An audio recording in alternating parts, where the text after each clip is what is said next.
Nyota wa kikosi cha RS Berkane kutoka kule nchini Morocco.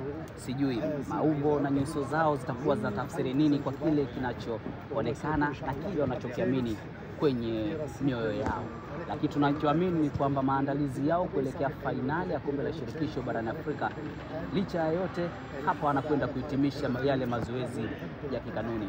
Karibu tena katika dimba la New Amani Complex hapa visiwani Zanzibar.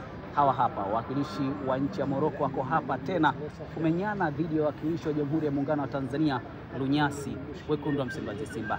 Yawezekana magoli mawili waliyopata kule katika uwanja wa manispaa ya Berkane yakawa hayawatoshi kwa Simba.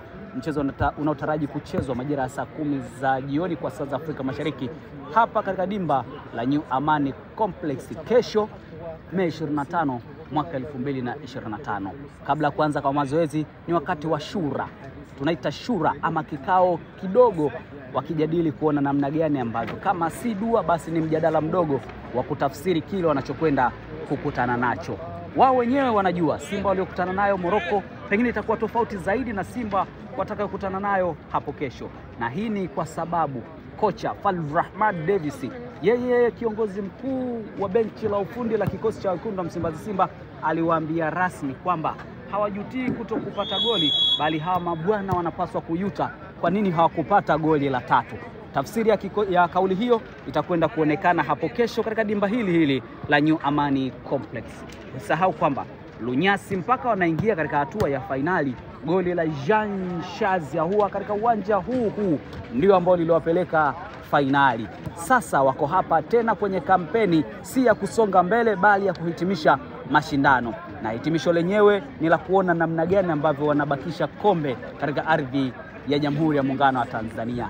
Jukumu wanalo wao wekundu wa Msimbazi Simba, lakini haya ni maandalizi ya mwisho wa mpinzani wao RS Berkane kuelekea kwenye mchezo wa hapo kesho.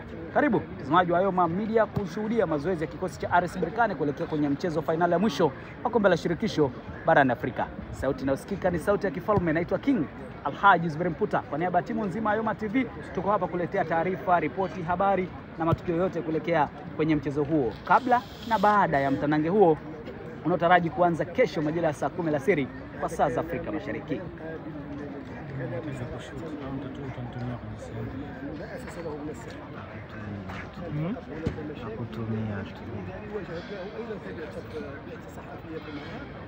عادي جدا يعني كأي مسلسل لك عراقي ما كانش هناك شيء بالعكس سألناه السؤال ديال الشكوى وانتهت جملة وتفصيلا هذا ان الامور ديال الاستعلام ديالهم تمر تقواني متandao tu na